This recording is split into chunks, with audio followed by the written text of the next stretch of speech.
it's Mike, and today we're in Lexington, Kentucky to pay respects to one of my favorite actors from my childhood in the 80s. He was known to the world as Ernest, but in the acting world, he was also known as Jim Varney.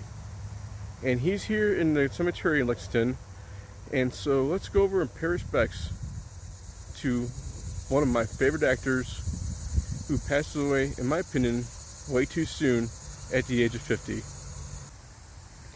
So Jim Varney's grave is actually not too far from the road, and the nice thing about too is actually he's a different color stone.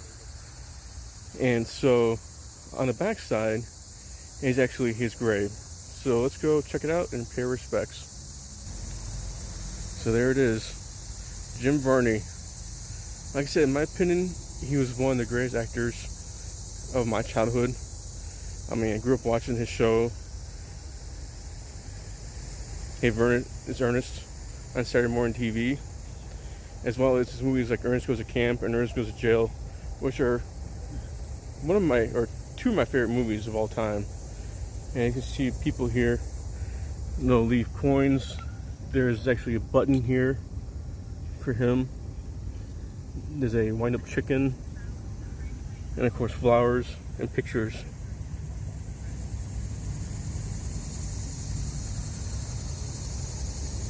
And there's also a guitar pick up here as well.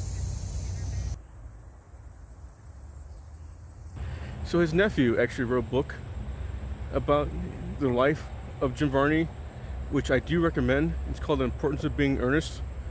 And you learn things that you would never expect from a person like Jim Varney, especially if you've known him only for his roles as Ernest and Jack Clampett on the Beverly Hillbillies movie. This is a sad location for me. Like I said, this is my childhood, and I just wish he was around to this day.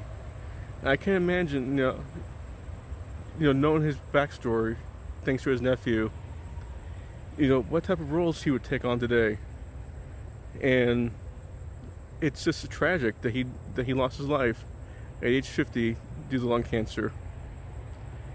Back when I was in college, I was studying broadcasting, and on the news popped up, and of course I read the news on the radio, and that was one of the hardest stories to read, was the death of Jim Varney.